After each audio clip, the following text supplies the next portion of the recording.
സ്വതന്ത്രം എന്താ? ഒരു നിഷ്പക്ഷ ചിന്ത എന്നുള്ള സാധനം. ആ ഒരു വാക്കിനോട് എനിക്കൊരു ചെറിയൊരു പ്രശ്നമുണ്ട്.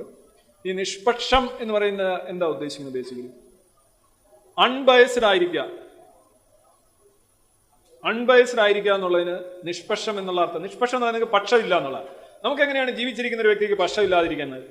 ഓരോ പ്രശ്നത്തിലും ഓരോ സമയത്തിലും പക്ഷമില്ലേ? ഓരോ സാഹചര്യത്തിലും പക്ഷമില്ലേ? ശരിയായ പക്ഷം എന്നുള്ളതാണ്. നിഷ്പക്ഷം എന്നുള്ള വാക്കിനോട് എനിക്ക് യോജിപ്പില്ല. ഇപ്പൊ ഉദാഹരണമായിട്ട് ഗ്രാവിറ്റി, തിയറി ഓഫ് ഗ്രാവിറ്റി, അത് ശരിയാണ് എന്ന് കൂട്ടരും തെറ്റാണ് എന്ന് വേറൊരു കൂട്ടരും പറയുമ്പോൾ അതിനകത്ത് നിഷ്പക്ഷമായി നിങ്ങൾ എന്താ പറയും?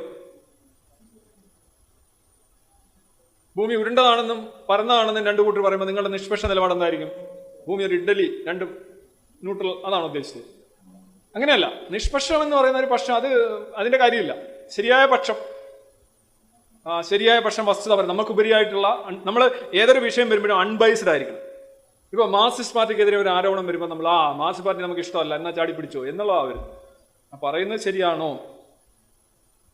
നമ്മൾ മറ്റു പരിഗണനകൾ, ഇപ്പൊ രാഷ്ട്രീയം, ജാതി, മതം, മറ്റേത് ദേശം, ഇത്തരത്തിലുള്ള എക്സ്ട്രീനിയസ് ആയിട്ടുള്ള കൺസിഡറേഷൻസ് വരാൻ പാടില്ല.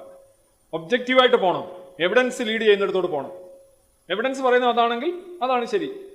അതാണ് നമ്മളെ സ്വതന്ത്രം എന്താന്ന് ഉദ്ദേശിക്കുന്നത്. നമ്മൾ സ്വതന്ത്രമാകുക. നമ്മൾക്ക് ഈ സ്ട്രിങ്സ് ഇല്ല, നോ സ്ട്രിങ്സ് അറ്റാച്ച് എന്നാണ്.